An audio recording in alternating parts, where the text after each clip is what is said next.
Hello, friends. This is Chandrakant from Akulmach Technologies, and welcome to Top Brass. We want to discuss something very interesting today. This is related to our kids who are doing digital study, who are at home, and they are still joining schools. Uh, and what is the impact on their personality? So, before we start our discussion today, let me welcome my friend from London, Mr. Naval Gund. Good morning, CK. Good morning, everybody. And yeah, it's a really important issue about our kids, really. And I don't know about you, but we've had an increasing level of lockdown over the last 4 or 5 weeks. We're now operating a 3-tier system. So we're still in the COVID arena. And the most disruptive tier is the 3rd tier, which effectively means everyone stays at home. And you move progressively down to the 2nd tier and the 1st tier, where the restrictions are not as severe. However, unlike a complete lockdown, one element that's really fascinating about this particular time of development, and we all know about the disruption to education in the past, is that schools will stay open. And there's a really important reason for that, because it's recognizing that young people need other young people, not digitally, but physically, to help them grow, to develop their personality, their soft skills, and their academic learning. And that's been a really important change to the initial elements of lockdown as to today. And indeed, we've seen it in France, where France is now going into a complete lockdown period, with the exception of schools. Schools will remain open, and Germany as well. So everyone is coming to this dramatic realization that young people actually, irrespective of the fact that they're more immune to this virus, that's actually a very secondary issue. But they need each other to grow, which is a really important statistic. And I'm sure you're seeing that with your kids having been at home and the antics that they get up to at home, haven't you? Naval, let me share what is happening in India. India being such a large population and so many students, there are millions and billions of students. At least 300 million students are there in India who need to go to school and colleges. I don't know for sure this number, but I'm just taking a guess. Now, everybody is under lockdown and they are actually doing their studies digitally.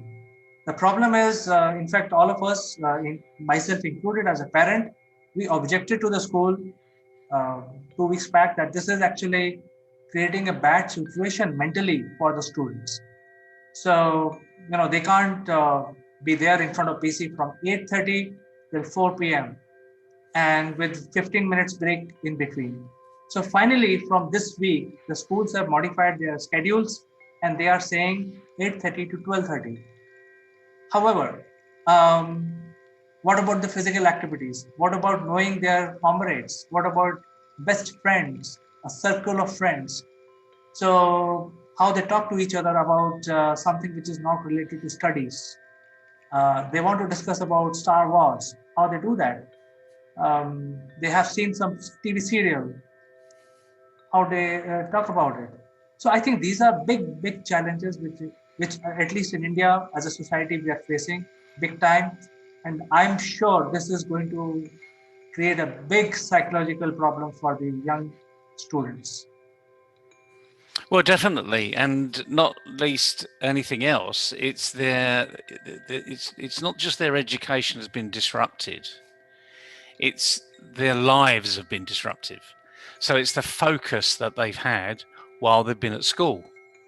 I mean, it doesn't surprise me at all that the schooling system in India has said, well, rather than 8:30 to 3:30 or 4 o'clock, whatever it was, with a 15-minute break, we're now going to condense it into 4 hours in the morning. Because what's the reality of this? Let's look at a typical child okay, and a typical day at school. We can all think about our daughters, our sons, or even our grandchildren. When we take them to school, what physically happens? Well, you're there early.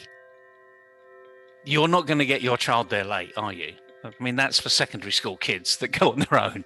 But when you're taking your 5, 6 year old child to school, you're there early. So they go in when the bell rings or whatever it is, the signal for everyone to come into the school. And then you say that your goodbyes, give them a kiss on the cheek and off they go. Go and have fun, enjoy yourself. That's your parting message. Well, it should be your parting message. If it's not, you need to change what your parting message is, okay? So you should be saying, go and enjoy yourself. Go and have fun, okay? Get the mindset working on this. Education is fun, not a chore, not like something like the washing up, or cleaning your bedroom. They're chores. Education is fun. So now you've left your child, and you've left your child in the hands of a dedicated professional, someone who's dedicated their life to teaching children just like yours. So what happens? They go into the classroom, they have a little chat with their mates that they may not have seen overnight, and what was on the TV. So there's a little chatter that's going on, and that's perfectly acceptable because that's real life. It's what you do when you go into the office. You say, "Oh, what did you do yesterday? God, did you get stuck in that traffic jam?" That's real life. So these kids have got a real life too. And then the teacher starts to bring everybody in to attention in many respects.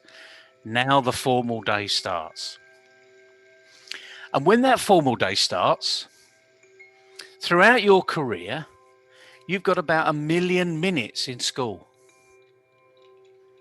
So that's, say, 7 hours a day, for which there's an hour lunch break and little breaks for intervals during the day. So that makes about 6 hours a day. 5 days a week for most people, and approximately 40 weeks a year for about 14 years. And if you do the sums, multiplication, it's not difficult, works out at about 1 million minutes, just a little over 1 million minutes. Sounds like an earthly long time, doesn't it? But how much of that time is productive? How much of that time in that school arena is your daughter being productive? Well, if we talk about the usual school, then I'm sure it would be somewhere maybe half or maybe 70% of the school time, which is productive, and 20% time is also productive, I would say, because the children are still learning how to make friends, how to break friendship. I think these are all becoming worldly wise other than study. So that is also important. So when I say 75% of the time is utilized for studies, but the other 25 is not wasted. They are becoming worldly wise. They are becoming clever. They are becoming more savvy how to treat others, what to say.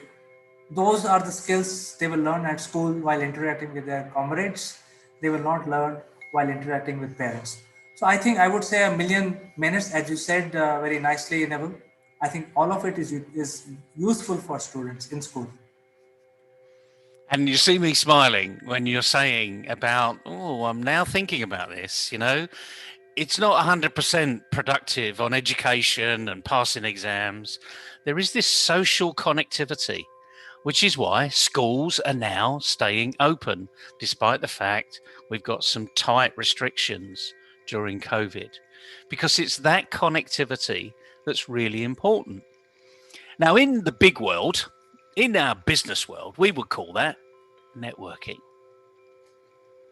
How we network with each other, how we develop our personal skills, our negotiation skills, Oh, I've got an apple in my lunchbox. You've got a banana. How about I trade an apple for a banana? And the other child will say, well, actually, Yeah, that's okay, but you've got a chocolate biscuit. So if you give me a chocolate biscuit and an apple, you can have my banana.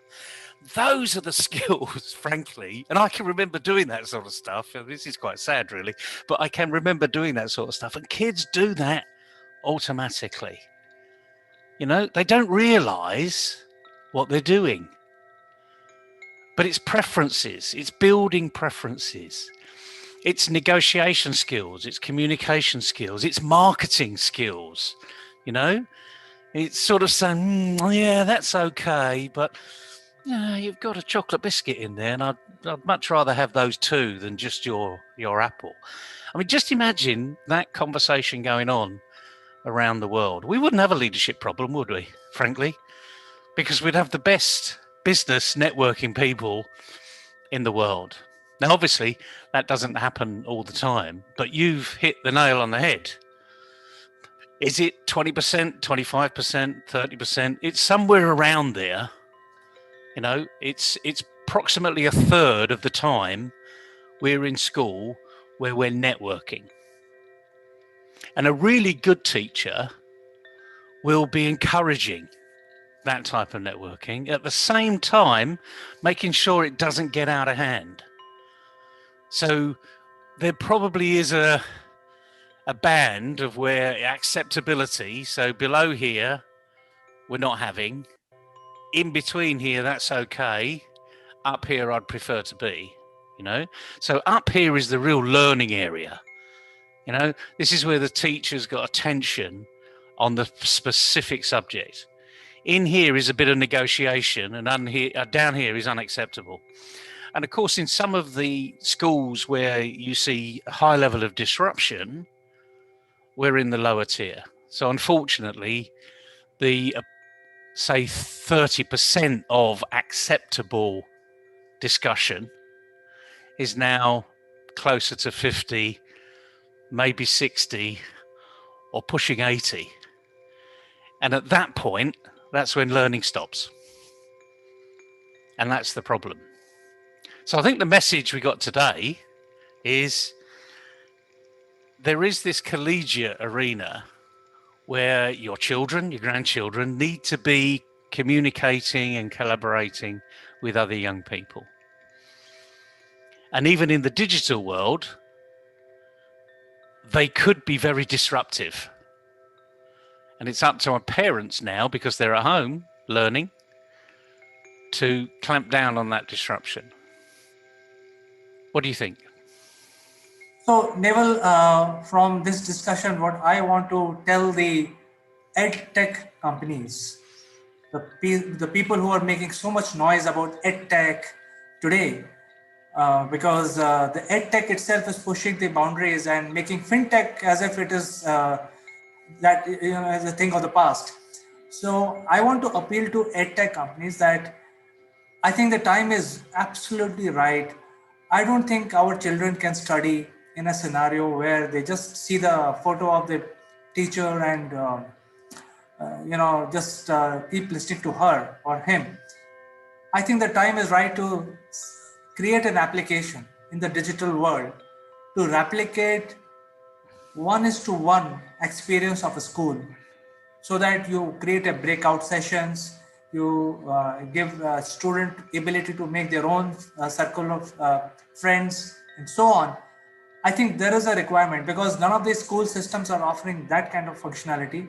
But I think especially a country like India needs it because we have so many young students and the competition is very, very high in this country.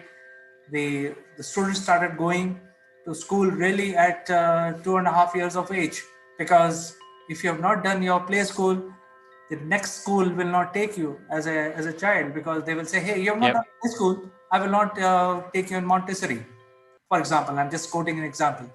So the when very young, when you're a toddler, because there is a competition, parents tend to put their children at the age of 18 months to a play school because you need a certificate to get to the next level. So I think with so much competition and suddenly there is a break on that.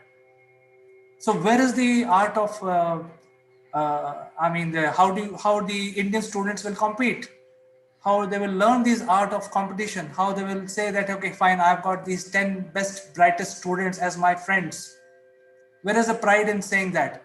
Because in the digital world, that experience is not visible right now while working from home or studying from home. Yeah, you're absolutely right. And the interesting thing is the technology is available. I mean, I know I run many Zoom conferences. I'm on panels, I'm in breakout rooms, and there is all this facility. You can have a breakout room.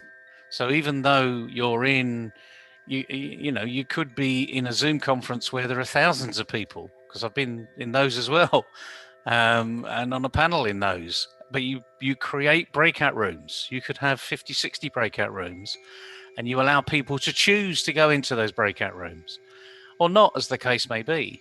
And then you just monitor what's going in the breakout rooms. So there is a way to do it. And the interesting thing is, we need to remember, if it's not COVID, it will be something else. So this is probably a way of the future. Those schools that are getting really good at the digital arena and are now commingling their learning, if you like, there will, I think the model in the future will be a little online, a little at school, and a little networking. So back to this 30%, I think there will be a larger arena of where this 30% needs to be part of the curriculum. It already is part of the curriculum because kids are in school. But we've noticed how much is missing from the curriculum when they're digitally being taught. So we've got a massive opportunity going forward, and all these EdTech groups out there, get after it, because the first one will get the spoils. So let's see who's going to be the early mover.